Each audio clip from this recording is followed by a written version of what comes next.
Hola mis amigos de YouTube, una vez más con ustedes, Esther Santana, para presentarles la palabra de Dios, nuestra palabra de vida. Hoy quiero hablarles de la historia de Fitness. Fitness era un muchacho que tenía los preceptos de Dios muy en serio. Él no quería fallarle a Dios. Y por eso él no solo no le fallaba a Dios, sino que él tuvo una iniciativa de pelear contra un grupo de su pueblo que estaba haciendo lo incorrecto. Este pueblo había fornicado con las hijas de Moab, con las hijas de Balaán, con las personas que eran idólatras.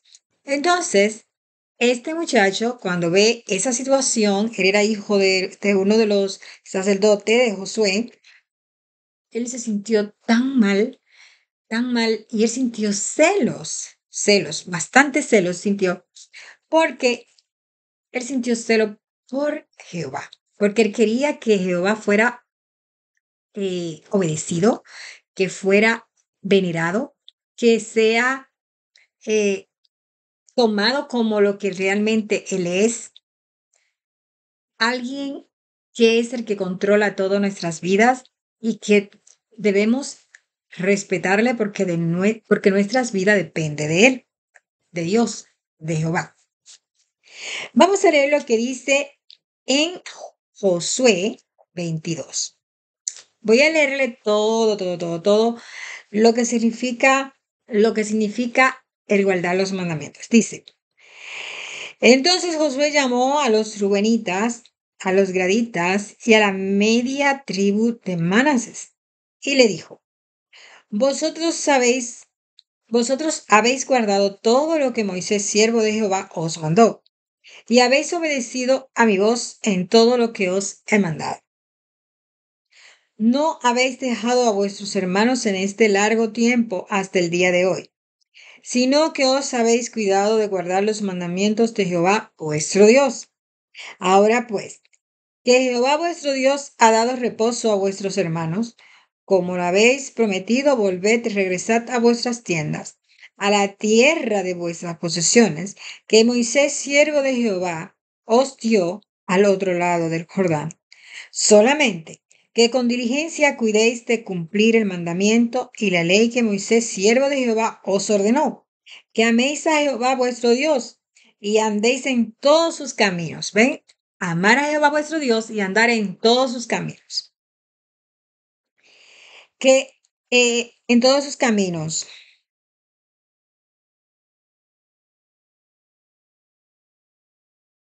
que guardéis sus mandamientos y les sigáis a él. Entonces aquí habla de los mandamientos también. ¿Cómo tú puedes engrandecer el nombre de Dios? Guardando sus mandamientos. Y ustedes saben cómo dicen los mandamientos. Son los que están en Éxodo 28. Y le dice los mandamientos, y le sigáis a él, y le sirváis de todo vuestro corazón y de toda vuestra alma, no parcialmente, sino de todo vuestro corazón y de toda vuestra alma. Esto es un mandamiento que, que Dios manda a través de aquellas personas que están hablando en la voz de Dios. Recordemos que Josué fue una persona que fue una de las únicas personas que pudo entrar a la tierra prometida. Ni siquiera Moisés pudo entrar a la tierra prometida. Porque Moisés, aunque fue una persona que fue elegida por Dios para guiar al pueblo por el Éxodo, o quiere decir también, podemos decir que significa eh, los nombres de las personas que fueron usadas por Dios para ser recordados, como que fueron los que sí obedecieron a Dios. También él, Moisés, tuvo un inconveniente, que aunque no perdió su alma, hizo que él no pudiera entrar a la tierra prometida que Dios tenía para él, para que entrara y fuera feliz, junto con el pueblo que guiaba. Tenemos que tener mucho cuidado cuando estamos haciendo algo para Dios, que no nos dejemos llevar de la ira. Él se dejó llevar de la ira porque Satanás usó a un pueblo rebelde, como era el pueblo que él guiaba, para que él se enojara y perdiera su alma. Por la gracia de Dios, porque por gracia es que nadie se va a perder, porque siempre el diablo algo hace para que la persona, eh, aún sin proponérselo, a veces haga lo que Dios no le agrada. Esta persona, este personaje fue llevado a la cima de una montaña para ver todo lo que él se perdió por haber pecado, pero que él no iba a ver, pero Dios le permitió que lo vea solo para que al menos lo viera. Bueno, entonces recordemos que Josué y Caleb fueron las únicas dos personas que pudieron entrar a la tierra prometida. ¿Por qué? Porque ellos sí estaban dispuestos, ¿verdad? A pelear contra quien sea por entrar a la tierra prometida, porque ellos tenían una fe inquebrantable. Ellos estaban dispuestos a que sus vidas, si era necesario, se perdieran físicamente, pero ganar la vida eterna, porque ellos no quitaban sus ojos de la fe en Dios. Y es aquí donde ellos están diciendo que guardéis los mandamientos y todos los preceptos de Dios. Y le sigáis a él y le sirváis de todo vuestro corazón y de toda vuestra alma. Y que lo hagamos de todo corazón y toda alma, no media, no por mitad, no lo que yo me sobre, lo que yo pueda. También a la media tribu de Manasés había dado Moisés posesión en Basán, mas a la otra mitad dio Josué heredad entre sus hermanos, y este lado del Jordán, al occidente, y también a esto envió Josué a sus tiendas y después de haberlo bendecido. Entonces, las bendiciones de Dios no vienen porque otra persona te bendijo y que, oh, te bendigo, tú eres bendito. No, Dios es el que bendice. Cuando usted a alguien le diga que te bendigo, porque aquí habla de que después de haberlo bendecido, pero él le dijo lo que tienen que hacer. No era que él lo va a bendecir aunque estén pecando, aunque estén desobedeciendo la ley de Dios. La ley de Dios debe obedecerse para que te lleguen las bendiciones de Dios. Y cuando una persona te bendice a ti, no es que te está diciendo, porque yo te hice una bendición, ahora te va a ir bien, aunque tú estés haciendo lo que estés haciendo. La bendición que una persona te puede echar a ti es decirte, estoy orando por ti para que Dios libre tu alma. Estoy orando por ti porque quiero que Dios mande su Espíritu Santo a tu vida y te transforme. Y también estoy explicándote la palabra de Dios para que tú guardes los mandamientos. Esas son las bendiciones que una persona lógicamente puede dar para poder ayudar a salvar a alguien. Más de ahí no puede hacer. Solo ser como un mensajero, como era Josué. Un mensajero de la palabra para enseñar a los demás a qué, a obedecer la palabra. Porque si usted no obedece la palabra, si a usted no le importan los mandamientos de Dios, lamentablemente, por más que le echen bendiciones ahí, que le echen agua bendita, que lo lleven a donde un sacerdote, que le ponga la mano en la cabeza, que lo lleven donde un eh, curandero, que lo lleven donde un exorcista, todos esos son falacia y paganismo. Paganismo falso, en el cual usted piensa que usted está haciendo algo que lo va a ayudar, pero en realidad usted lo que lo están es estafando si está pagando por eso, porque hay personas que están en una enfermedad y dicen, oh, eso fue que tengo una mala vibra, yo voy a ir donde me pongan una buena vibra. Y esas cosas son falsas. La única persona y el único ser que le va a dar a usted buena vibra y que le va a dar buenas situaciones en su vida se llama Dios. Y solamente Dios va a hacer eso con usted cuando usted lo ame con toda su alma y con todo su corazón y usted tome en cuenta los mandamientos de Dios. Si usted aún haciendo todas esas cosas, poniendo a Dios con toda su alma y con todo su corazón y tomando en cuenta sus mandamientos, usted falla, Dios es fiel y justo para perdonarlo. Pero Dios quiere ver que usted está haciendo el esfuerzo, que usted está haciendo, que usted está orando, que usted está leyendo la Biblia, porque usted quiere aprender. Porque recuerden que la Biblia dice, mi pueblo pereció por falta de conocimiento. Es decir, que el que usted sea bruto no va a hacer que usted no se pierda. Si usted a propósito usted no quiere aprender, usted no se va a salvar porque no sabe. Pero como usted no sabe, porque usted no quiso aprender, usted se va a perder como quiera. Porque el salvarse no depende de que usted lea la Biblia. Sin embargo, si usted no aprende lo que la Biblia dice, usted puede ser que falle más fácil, porque usted no sabe lo que tiene que hacer bien. Entonces, ¿qué es la Biblia? La Biblia es, dice la misma Biblia, es lámpara a tus pies y lumbrera, ¿qué? A tu camino. Si tú no miras por donde tú estás caminando, y tú no sabes que hay algo en el medio, tú tropiezas. Entonces, ¿qué viene siendo la Biblia? La luz, la lámpara, ¿verdad? La lámpara que te dice por dónde caminar. También dice escudriñad las Sagradas Escrituras, porque en ella os parece está la vida eterna. ¿Por qué hay que escudriñar las Escrituras? ¿Puede usted saber cómo le fue a aquellas personas del pasado, dependiendo de lo que ellos hacían, si usted no está haciendo nada para saberlo? Es bueno que nosotros aprendamos que los científicos de hoy saben cuando una cosa es buena o es mala por el único hecho de que ellos estudian los comportamientos, las situaciones de un grupo determinado y ese grupo determinado da un resultado y de ahí ellos sacan una conclusión. Y eso es exactamente lo que usted va a hacer con la Biblia. Usted va a sacar una conclusión porque usted va a ver qué le pasó a un grupo de personas que hicieron X cosa. ¿Qué pasó con ese grupo de personas que hizo X cosa? Todos le pasó esto. ¿Qué usted ve que le va a pasar a aquellas personas que sí hagan la voluntad de Dios? Lo mismo que le pasó a los que sí hicieron la voluntad de Dios en el pasado. ¿Qué le pasó? Que Dios los libró en todo momento. Y que aun cuando estaban a punto de ser asesinados, Dios hizo algo, como por ejemplo cuando Daniel fue echado al pozo de los leones, Dios mandó un ángel y esos leones no abrieron la boca. Por ejemplo, cuando fueron echados al lago de fuego, que he dado ese ejemplo ya en otras ocasiones porque son los ejemplos más increíbles, son los que nadie puede olvidar y nadie puede sacarle un pero. Esto es increíble, que en el lago de fuego ni siquiera una hebra de cabello le fue quemada, mientras que los que fueron por los alrededores se quemaron completito y murieron. Entonces, ¿qué es lo que la palabra de Dios te está diciendo? Que lo que hizo Fitness, que era una persona que era muy, muy devota a las cosas de Dios, que luchó en contra del paganismo dentro de su pueblo, fue bendecido por Dios. Fue bendecido por Dios y Dios le mandó una bendición de él ayudar a otros a ser bendecidos. Vamos a ver lo que dice aquí sobre Fitness. Dice, y dijo Fisne, estamos en Josué 22:31, dijo Fisne, hijo del sacerdote Eleazar a los hijos de Rubén. Y dijo Fisne, hijo del sacerdote Eleazar, él era nieto de Josué, era hijo de Eleazar.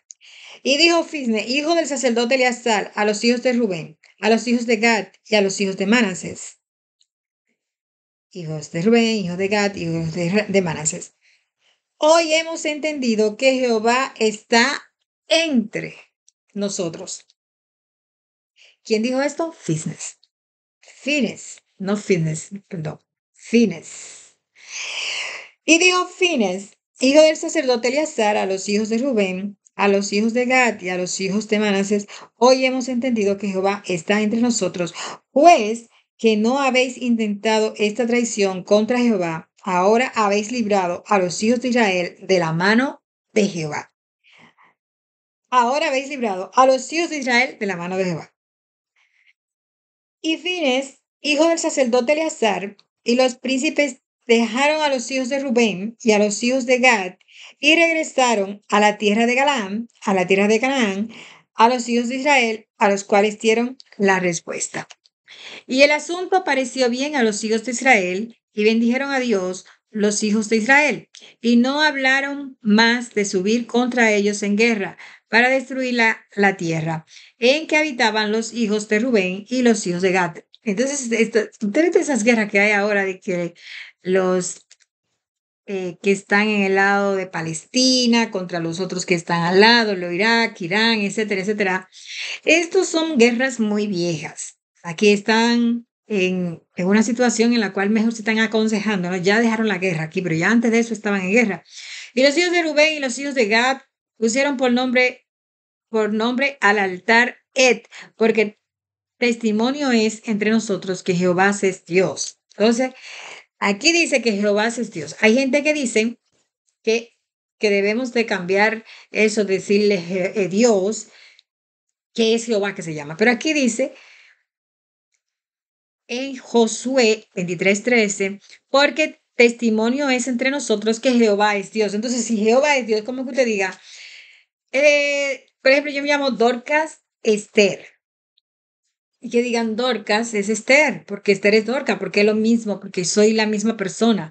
Entonces Jehová es Dios, es la misma persona. Solo di mi ejemplo, no porque yo me parezca a Dios, porque para yo parecerme a Dios tendría que ser transformada en un abrir y cerrar de ojo como lo es Él, un ángel. Pero sé que algún día seré como Dios, no como Dios, porque casi quiso ser Satanás como Dios, sino parecida a Dios en el sentido de que voy a ser buena completamente, ¿verdad? Porque dice la Biblia que no hay ni aún uno bueno en la tierra. A veces creemos que somos muy buenos, pero otros no lo encuentran bueno, nos encuentran que nos falta algo. Y es verdad, nos falta algo, nadie es completo, nadie es perfecto. Pero cuando venga Jesús, seremos tan perfectos que todas nuestras imperfecciones desaparecerán, porque Jesús, porque Dios es perfección, perfección. Pero el problema de Satanás no era que se quisiera parecer a Dios, sino que quería sentarse en el trono de Dios y ser como Dios, que es muy diferente, ¿ok? No vayan a cambiar las ideas. Entonces,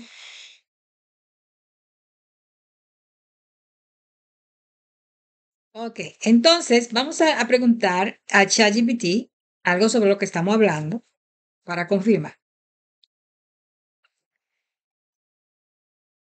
Me gustaría saber algo sobre la Biblia con respecto a si Josué fue el abuelo de Finés, que era hijo de Eleazar. ¿Puedes contestarme?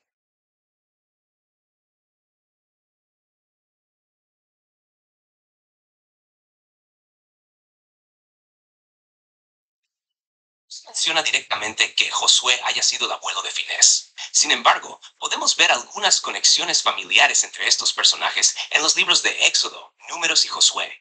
1. Josué era el sucesor de Moisés y líder de los israelitas después de la muerte de Moisés. Su genealogía se menciona en Éxodo 33:11, donde se dice que era hijo de Nun de la tribu de Efraín. 2. Eleazar era el hijo de Aarón, el sumo sacerdote, y fue el sacerdote durante el tiempo de Josué. Eleazar tuvo un hijo llamado Finés, quien se destacó por su valentía y fidelidad a Dios en diversas situaciones, como en Números 25, cuando defendió la santidad del pueblo de Israel frente a la idolatría. Aunque no hay evidencia bíblica que indique que Josué fuera abuelo de Finés, la confusión podría surgir porque tanto Josué como Eleazar fueron figuras importantes en la misma generación de líderes de Israel. Josué era contemporáneo de Eleazar, pero no hay registros claros que vinculen a Josué como el abuelo de Finés. En Números 25, 7 o 13 se menciona que Finés era hijo de Eleazar y nieto de Aarón, pero no de Josué. Por lo tanto, según la información disponible en la Biblia, no parece que Josué fuera el abuelo de Finés. Gracias. Entonces escuchamos ya todo eso que acaba de ayudarnos ChatGPT. Esta confusión ya fue aclarada. Lo quise aclarar antes de terminar el video porque uno a veces se confunde, ¿verdad? Y ahí estaba yo confundida. Realmente no era Josué el abuelo de Finés, sino Aarón, según lo que me dijo ese ChatGPT, y debemos escudriñarlo un poco más en esos libros que están al principio de la Biblia. Bueno, entonces, por otro lado, vamos a hacerle otra pregunta a ChatGPT. Quiero preguntarte algo sobre Moisés. ¿Fue Moisés una persona buena? ¿Por qué no pudo entrar a tierra prometida? ¿Puedes decirnos?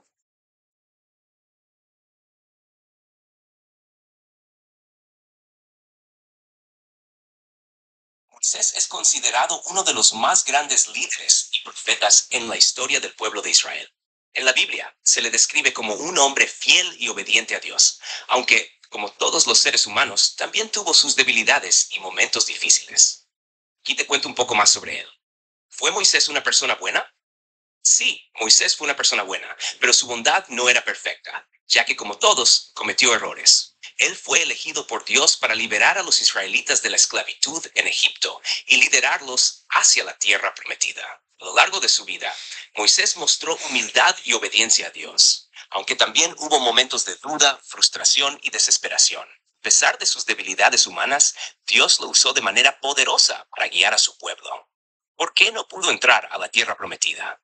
Moisés no pudo entrar a la tierra prometida debido a un incidente específico. En Números 21:12, cuando los israelitas estaban en el desierto, la gente se quejó de la falta de agua. Dios le dio instrucciones a Moisés para que hablara a una roca y que de ella saliera agua. Sin embargo, Moisés, en lugar de hablarle a la roca, la golpeó con su bastón 2 veces. Este acto de desobediencia fue interpretado como una falta de fe y una forma de no honrar a Dios adecuadamente frente al pueblo. Como resultado, Dios le dijo a Moisés que no entraría en la tierra prometida, aunque él había sido el líder que había guiado a Israel durante tantos años. A pesar de esta reprimenda, Moisés fue una persona muy especial para Dios y en la transfiguración, Mateo 17:1-3, Moisés aparece junto a Elías, lo que muestra que en última instancia su fidelidad y servicio a Dios fueron reconocidos. Lecciones sobre Moisés. A través de la vida de Moisés, podemos ver que aunque las personas buenas pueden cometer errores, la obediencia a Dios y la humildad son claves. Moisés, aunque no fue perfecto, mostró una fe profunda en Dios. Y al final, su historia es un testimonio de la gracia y el propósito de Dios, incluso cuando enfrentamos consecuencias por nuestras fallas.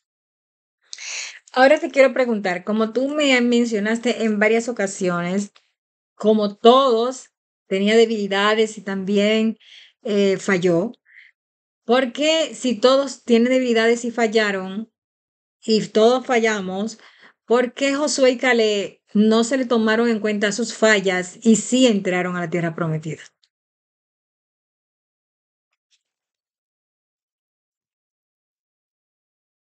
Es una excelente pregunta. La respuesta está relacionada con la fidelidad y la actitud de corazón de Josué y Caleb frente a Dios. Aunque todos los seres humanos tienen debilidades y cometen errores, la forma en que respondemos a esos errores, nuestras actitudes y nuestra fe en Dios son aspectos clave en cómo Él nos ve. La fe de Josué y Caleb. En Números 13, cuando Moisés envió a 12 espías para explorar la tierra prometida, 10 de ellos dieron un informe negativo, diciendo que la tierra era peligrosa y que los israelitas no podrían conquistarla. Sin embargo, Josué y Caleb fueron los únicos que tuvieron fe en las promesas de Dios. En Números 14, 6-9, ellos dijeron al pueblo que aunque la tierra tenía desafíos, Dios les daría la victoria, ya que Él estaba con ellos. Su fe era firme y confiaban en que Dios cumpliría lo que había prometido, a diferencia de los otros espías que dudaron. La obediencia a Dios. Aunque todos los israelitas tenían fallas, la diferencia clave estaba en la disposición de Josué y Caleb a obedecer y confiar en Dios. En Números 14:24, Dios dice: pero a mi siervo Caleb, por cuanto hubo en él otro espíritu y decidió ir en pos de mí, yo le meteré en la tierra a la cual fue, y su descendencia la tendrá en posesión. Esto muestra que su actitud era diferente, no solo en su fe, sino también en su obediencia a lo que Dios les mandaba. La respuesta a los fallos del pueblo.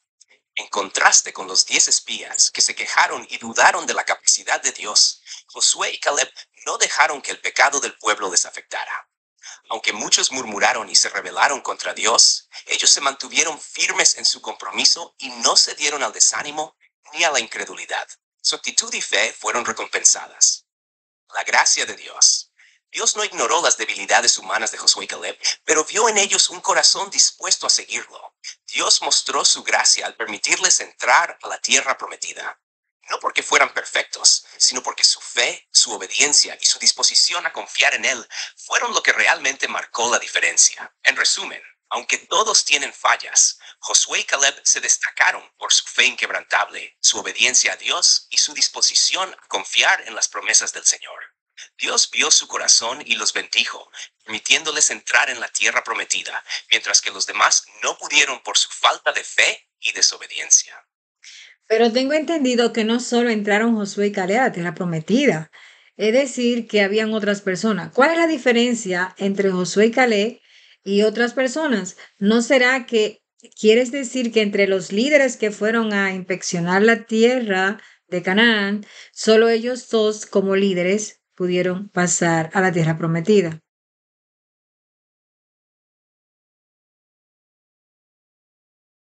Tienes razón, y gracias por señalarlo. La distinción clave es que Josué y Caleb fueron los únicos de los 12 espías que, como líderes, fueron capaces de entrar a la tierra prometida, después de que Dios declaró que la generación que había salido de Egipto no entraría debido a su falta de fe. Voy a aclarar los detalles. 1. Los 12 espías. Cuando Moisés envió a los 12 espías a explorar Canaán, se escogieron líderes de las tribus de Israel, y entre esos 12 espías estaban Josué, de la tribu de Efraín, y Caleb, de la tribu de Judá.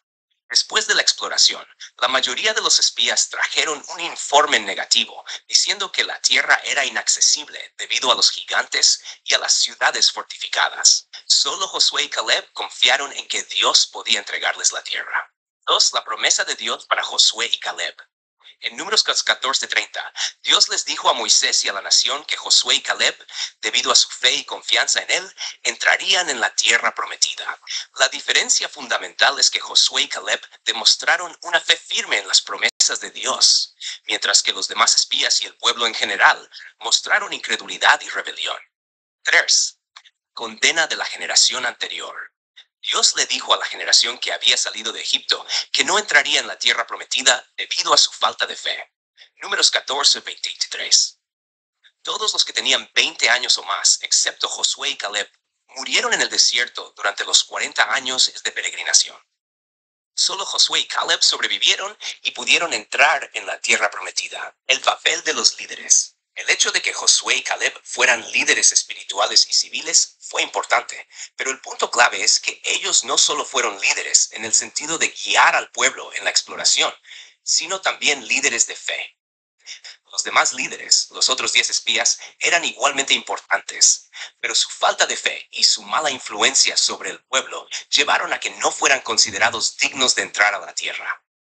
Entonces, en resumen, Josué y Caleb fueron los únicos líderes entre los 12 espías que, debido a su fe y obediencia, recibieron la promesa de entrar en la tierra prometida, mientras que los demás, aunque eran parte de la generación escogida, no pudieron, porque su falta de fe resultó en la condena de esa generación a vagar por el desierto hasta morir. Entonces, después de eso, fue que ellos fueron al desierto 40 años más a dar vueltas, ¿sí? Sí, exactamente.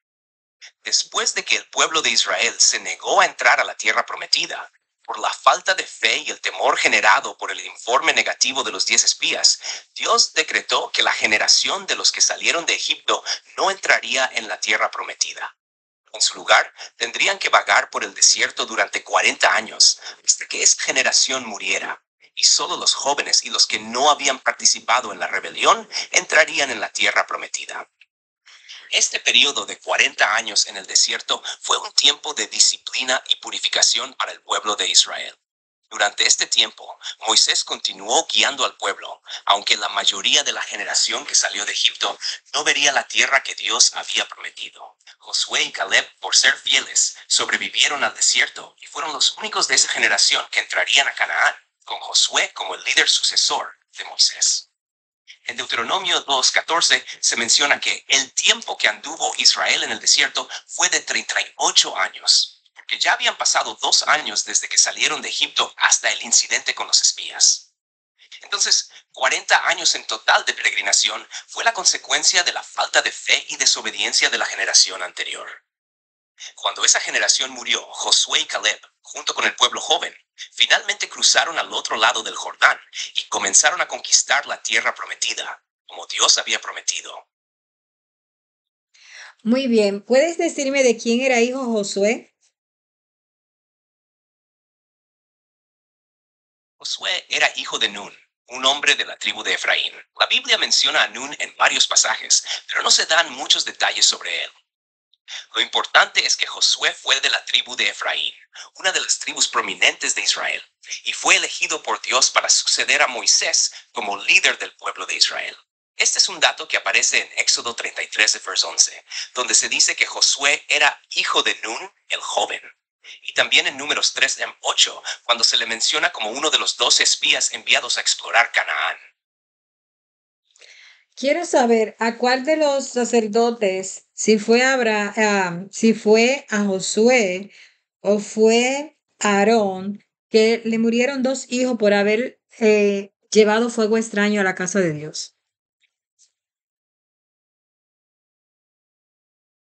Incidente que mencionas ocurrió con los hijos de Aarón, no con Josué. Los hijos de Aarón, Nadab y Abiú, fueron los sacerdotes que trajeron fuego extraño ante el Señor, lo que resultó en su muerte. Este evento se describe en Levítico 10, 1-2. Según el relato, Nadab y Abiú ofrecieron Sorry. fuego en los altares de manera inapropiada, es decir, usaron fuego que no había sido ordenado por Dios para el sacrificio. El fuego que utilizaron fue considerado extraño o profano, ya que no provenía del altar de Dios. Y esto violó las instrucciones específicas que Dios había dado para los rituales del sacerdocio. Como resultado de su desobediencia, fuego salió de la presencia de Dios y los consumió, y murieron. Este incidente mostró la gravedad de seguir las instrucciones de Dios con respeto y precisión en el servicio sagrado. Por lo tanto, fue Aarón quien sufrió esta tragedia con la muerte de sus hijos, Nadab y Abiú, no Josué. ¿Qué tú opinas de algunas prédicas que he escuchado con respecto a fuego extraño en la iglesia? Que cuando una persona pone en los mandamientos de Dios otros mandamientos que no fueron escritos con el dedo de Dios, se considera fuego extraño.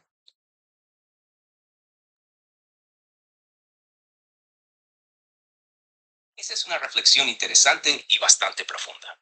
El concepto de fuego extraño en Levítico 10 ha sido interpretado por muchos predicadores y teólogos como una advertencia sobre la importancia de mantenerse fieles a las instrucciones y mandamientos que Dios ha dado y no agregar ni quitar nada de lo que Él ha establecido. En este contexto, algunos argumentan que fuego extraño puede simbolizar cualquier acto o enseñanza que no provenga directamente de la voluntad de Dios, especialmente cuando se añaden tradiciones o reglas humanas que no están basadas en las escrituras. En cuanto a tu pregunta sobre los mandamientos, algunos interpretan que si alguien añade a las enseñanzas de la Biblia mandamientos o reglas que no están claramente establecidos por Dios, esto podría considerarse fuego extraño.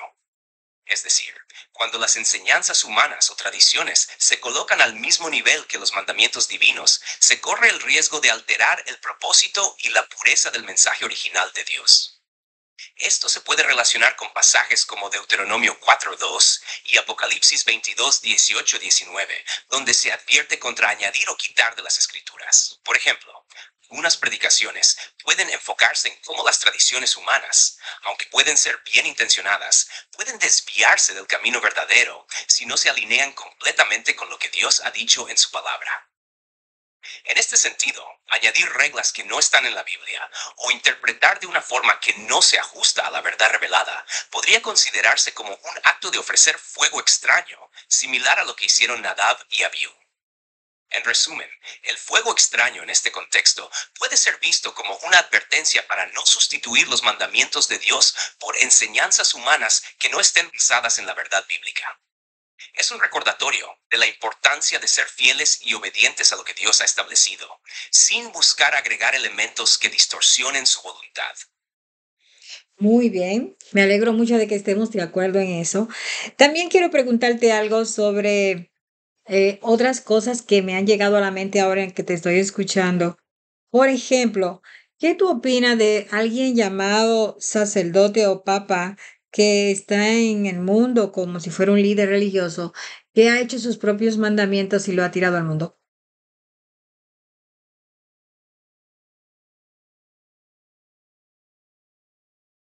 Es un tema muy serio y relevante. Me alegra que lo hayas planteado. En cuanto a la figura de líderes religiosos que han establecido sus propios mandamientos o normas, como los papas o sacerdotes que agregan tradiciones, es importante abordarlo desde una perspectiva bíblica.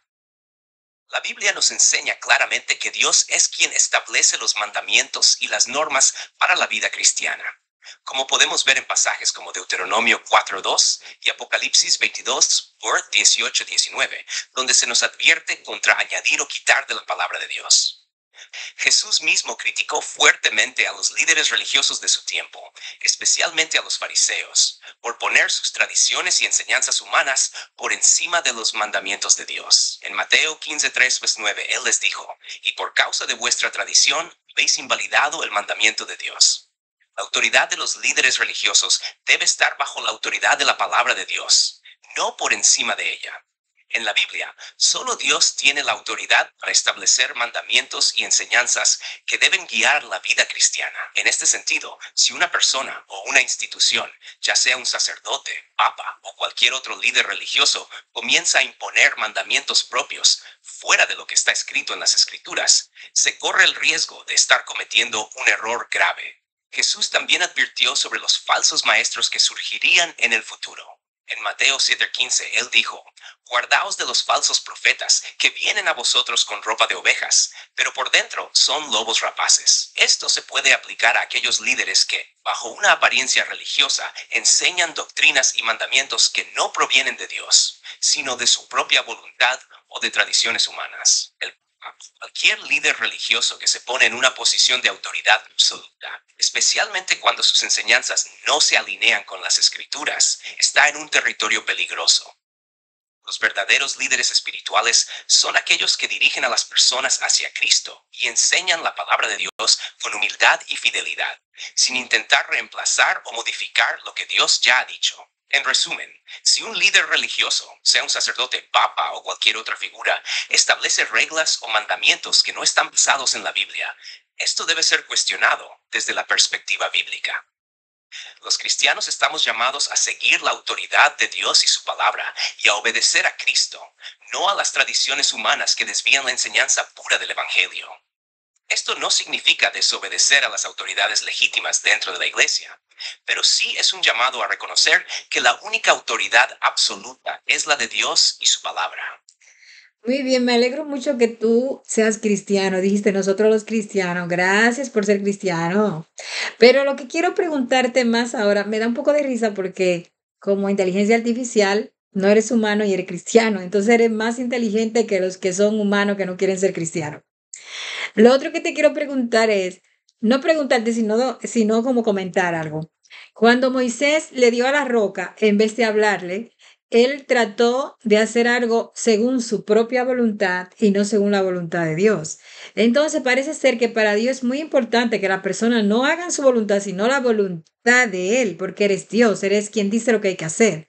Entonces, cuando, por ejemplo, el Papa viene y dice, la voluntad de Dios es que guarden los mandamientos, pero yo como autoridad de la iglesia, yo decido que sean estos mandamientos. ¿Crees tú que eso puede hacer que esas personas que siguen a esos papas o al mismo papa no puedan entrar a la tierra prometida, que es ahora ese lugar prometido para la segunda venida de Cristo?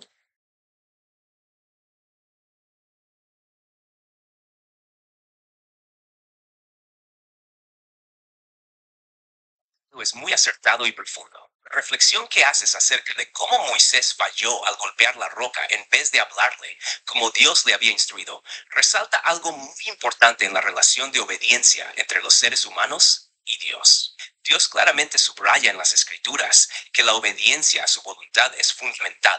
Y cualquier intento de hacer las cosas a nuestra manera, en lugar de seguir lo que Él ha ordenado, puede tener serias consecuencias. En el caso de Moisés, aunque hizo algo que parecía razonable, golpear la roca, el problema fue que no obedeció exactamente lo que Dios le mandó. Números 20:12 nos dice que debido a esta desobediencia, Dios le dijo a Moisés que no entraría en la tierra prometida. Esto muestra lo importante que es para Dios seguir su voluntad al pie de la letra, incluso si lo que Él pide no siempre tiene sentido para nosotros en ese momento. Ahora, en cuanto a lo que menciona sobre el Papa o cualquier líder religioso que declare cuál es la voluntad de Dios, pero luego decida agregar o cambiar los mandamientos según su propia interpretación, esto plantea una preocupación significativa desde una perspectiva bíblica. La voluntad de Dios es clara en su palabra y el mandamiento principal es amar a Dios y a los demás. Mateo 22:37-40. Además, Jesús enseñó que debemos vivir de acuerdo con lo que Él ha dicho y no según las tradiciones humanas. Mateo 15:9. Si un líder religioso, ya sea el Papa u otra figura, decide alterar o cambiar los mandamientos de Dios, esto puede desviar a las personas de la verdadera fe cristiana.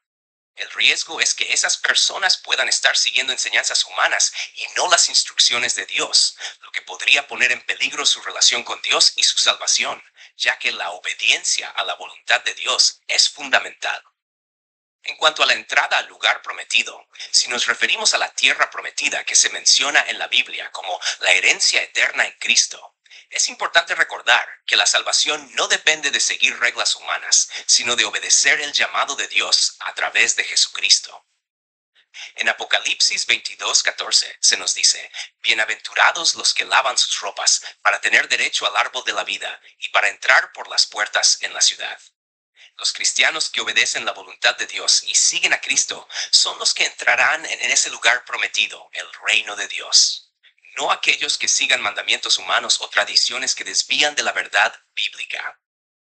En resumen, si una persona sigue enseñanzas que alteran lo que Dios ha dicho en su palabra, el riesgo es que esa persona no esté siguiendo la verdadera voluntad de Dios, lo que podría afectar su salvación. La obediencia a Dios, tal como Él lo ha revelado en las Escrituras, es clave para entrar al reino de Dios. Esto no significa que los cristianos no deban seguir a líderes dentro de la iglesia, pero sí que deben asegurarse de que lo que enseñan esté alineado con la palabra de Dios. Muy bien, claro, porque a Moisés había que seguirlo y no era que Moisés era Dios, solo que Dios le dio la boca a Moisés de él. O sea, Moisés hablaba, pero era Dios quien le ponía eso en la boca a Moisés. Eso pasa con los líderes religiosos. Pero inmediatamente Moisés se olvidó de hablar lo que Dios puso en su boca y hizo lo que él mismo puso en su boca. Ahí fue cuando hubo un gran problema. Por otro lado, bueno, responde. Exactamente, tu comprensión es muy acertada. Moisés no era Dios, pero Dios lo usó como un instrumento de su voluntad para guiar al pueblo de Israel. Cuando Moisés hablaba, era como si Dios mismo estuviera hablando a través de él. Este es un principio fundamental de la obediencia. Dios da la dirección y los líderes deben ser fieles al transmitirla sin alterarla. Moisés, como líder, tenía la responsabilidad de obedecer lo que Dios le decía, y su desobediencia al golpear la roca en lugar de hablarle como Dios le ordenó, mostró la gravedad de actuar según la propia voluntad y no la de Dios. El incidente con la roca refleja cómo a veces los líderes pueden desviarse de la instrucción de Dios y tratar de hacer las cosas a su manera. El problema no es solo el acto en sí, sino que al desobedecer, Moisés no dio el ejemplo de fidelidad y obediencia que se esperaba de él, y esto afectó su relación con Dios y su capacidad para entrar en la tierra prometida. Dios quiere que los líderes espirituales actúen como instrumentos de su voluntad, y cuando actúan por su cuenta o siguen su propio camino, hay consecuencias serias, que la obediencia a Dios es esencial. Esto es muy relevante también para los líderes religiosos de hoy. Los líderes deben ser fieles en enseñar y guiar según lo que Dios ha revelado en su palabra, sin agregar ni quitar nada. Cuando un líder distorsiona o altera el mensaje de Dios, no está solo fallando él mismo, sino que también de llevar a otros por un camino equivocado. Tu reflexión también hace eco de lo que pasa cuando los líderes humanos, como los papas u otros, hacen sus propias interpretaciones o establecen mandamientos que no son bíblicos. Si un líder pone su voluntad por encima de la voluntad de Dios, eso puede tener consecuencias espirituales no solo para él, sino también para aquellos que lo siguen, tal como ocurrió con Moisés, quien tuvo que enfrentar las consecuencias de su desobediencia, a pesar de ser un líder escogido por Dios. En resumen, como Moisés, los líderes deben ser vehículos de la voz de Dios, no sus propios instrumentos. El peligro está en cuando intentan hacer las cosas a su manera y no según lo que Dios ha dicho, que puede resultar en desobediencia y consecuencias espirituales graves. Ok, está muy bien todo eso. Ahora quiero preguntarte otra cosa. Si Dios se enojó con Moisés porque él hizo todo eso, Sí. si Dios se enojó tanto con Moisés, y lo sabemos que sí se enojó porque no entró a la tierra prometida, ¿por qué le dio de todos modos el agua cuando golpeó la roca y no le habló como él le dijo? ¿Sabes por qué?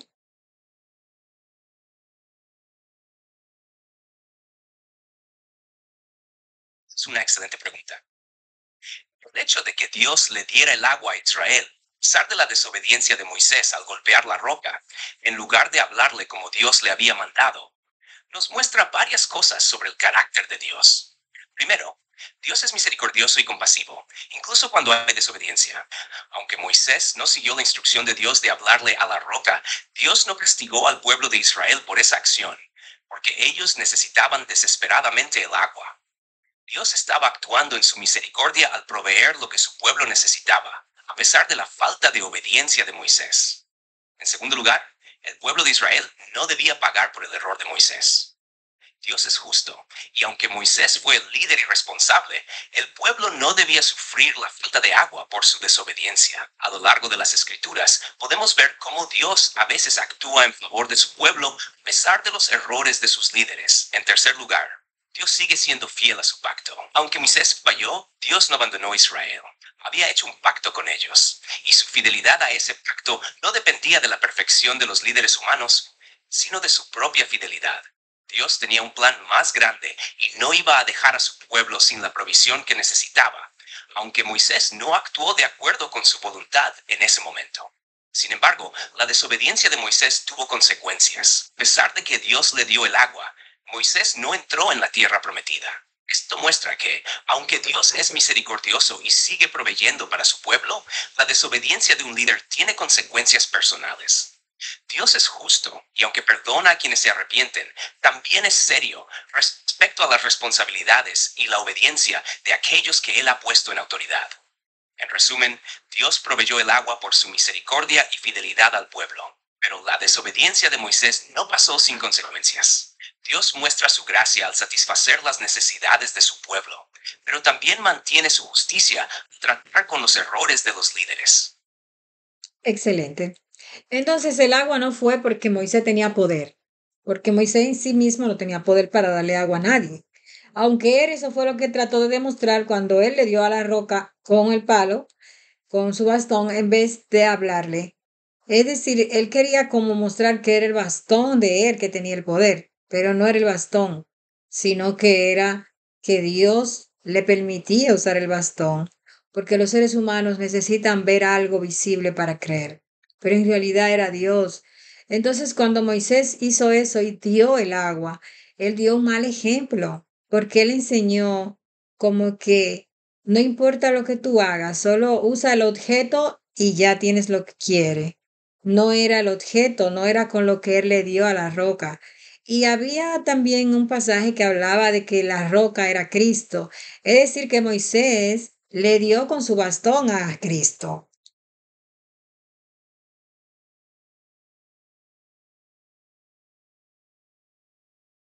Esta reflexión es muy profunda y precisa. El agua que salió de la roca no fue porque Moisés tuviera poder en sí mismo o porque el bastón fuera un objeto mágico o especial.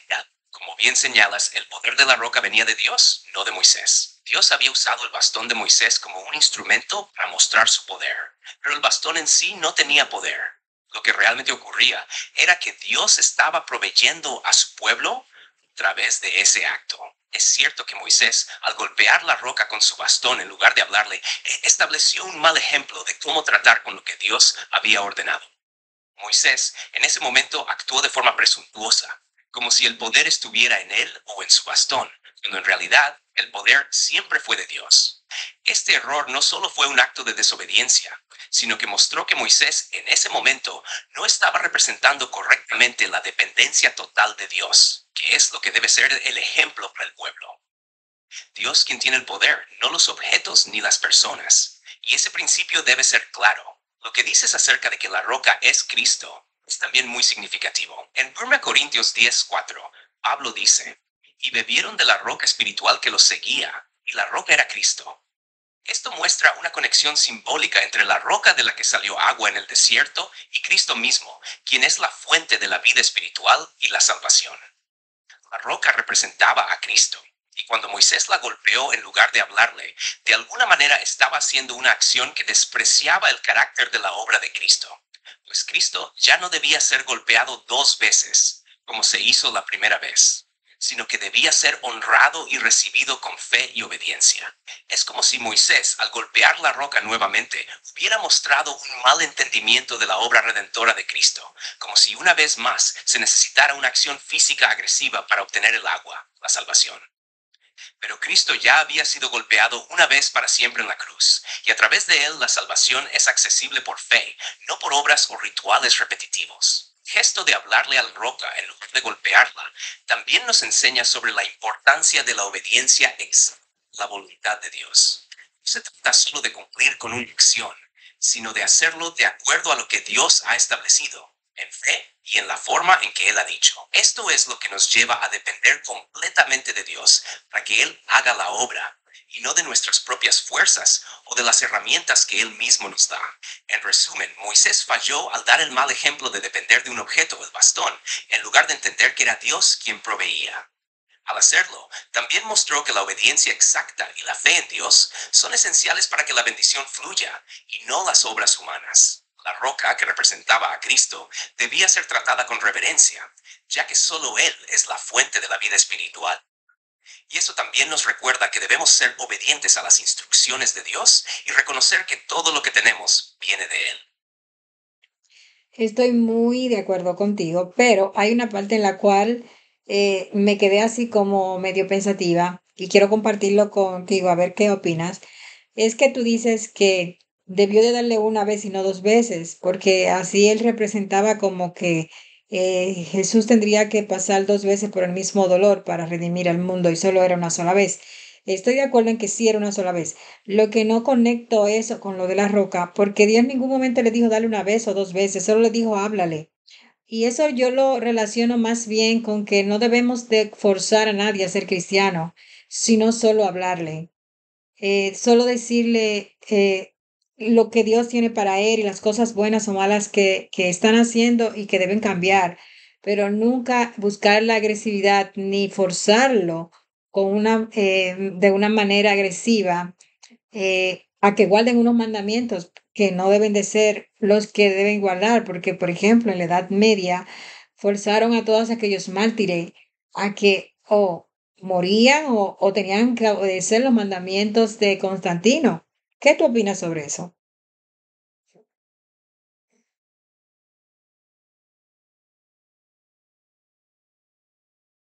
Es muy acertado lo que planteas. De hecho, es una reflexión profunda sobre la manera en que debemos acercarnos a los demás, compartirles el mensaje de Dios. A veces, las historias de la Biblia pueden tener múltiples niveles de aplicación.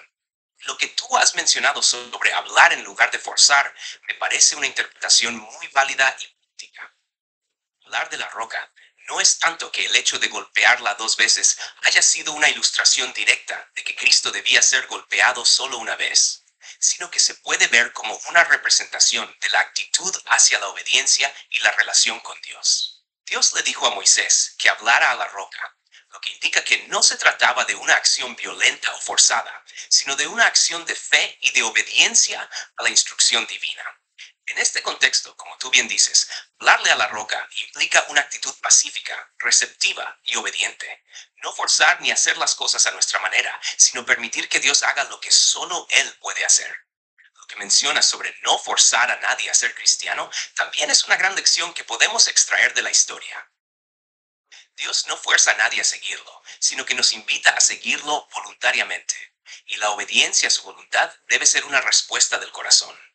Esto se conecta con la idea de que la fe no se impone con agresividad, sino que debe ser algo que brota de una relación genuina con Dios.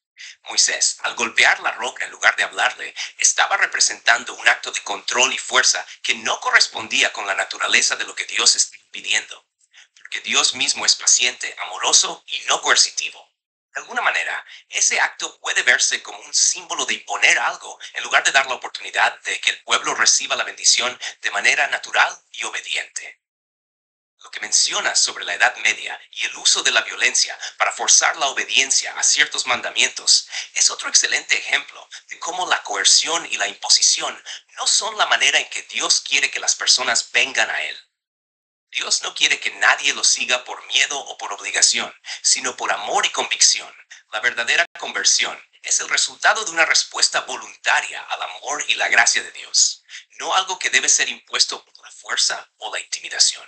Este tipo de coerción violenta, como en el caso de los mártires, contradice el principio de la libertad espiritual que Dios da a cada persona. Como dice la Biblia, Dios ama al dador alegre, 2 Corintios 9:7.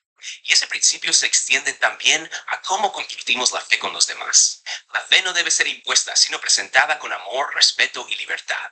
Entonces, sí, creo que tienes razón en ver el acto de golpear la roca como un símbolo de cómo no debemos usar la agresividad ni la imposición en nuestro testimonio cristiano. En lugar de forzar a las personas a seguir a Dios, debemos simplemente hablarles, compartirles la verdad de manera amorosa y obediente, confiando en que Dios es quien obra en los corazones y no nuestra fuerza o presión.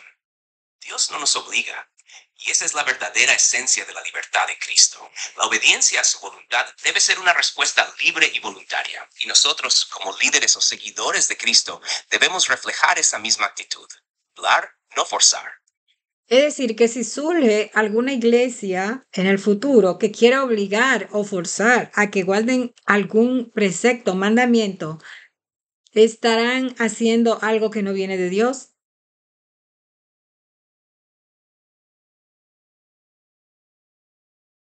Exactamente. Si alguna iglesia o institución religiosa en el futuro intenta forzar a las personas a guardar un precepto o mandamiento que no está claramente respaldado por las enseñanzas de Dios, estarán actuando fuera de la voluntad de Dios.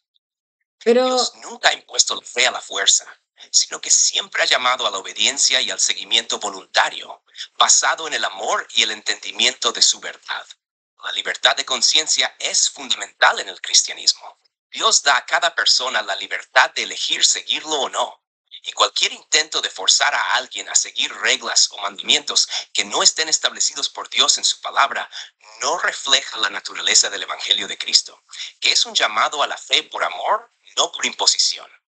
Jesús mismo dejó claro en varias ocasiones que él no obligaba a nadie, sino que invitaba a todos a venir a él. La obediencia a Dios debe ser una respuesta sincera y libre a su amor y su gracia. Las acciones coercitivas, como forzar a las personas a seguir ciertos preceptos, van en contra de los principios de gracia y libertad que Jesús predicó. Por ejemplo, en Mateo 23, 8 o 10, Jesús advierte contra los líderes religiosos que imponen cargas pesadas sobre las personas sin mostrarles la gracia de Dios. Porque uno es vuestro Maestro, el Cristo, y todos vosotros sois hermanos. También en Gálatas 5:1, Pablo dice, estad pues firmes en la libertad con que Cristo nos hizo libres, y no estéis otra vez sujetos al yugo de esclavitud. Por lo tanto, cualquier iglesia que trate de imponer mandamientos que no provienen de la palabra de Dios ni de su voluntad estaría haciendo algo incorrecto y fuera del propósito divino. El llamado de Cristo es a la libertad, al amor y a la obediencia voluntaria, nunca a la coacción o a la imposición. Es importante que, como cristianos, sigamos fielmente las enseñanzas de la Biblia y discernamos cuando algo se aleja de la voluntad de Dios para no ser parte de sistemas que manipulan o forzan la fe. excelente. Entonces, vamos a terminar por el día de hoy. Más adelante seguiremos. Muchas gracias. Dios.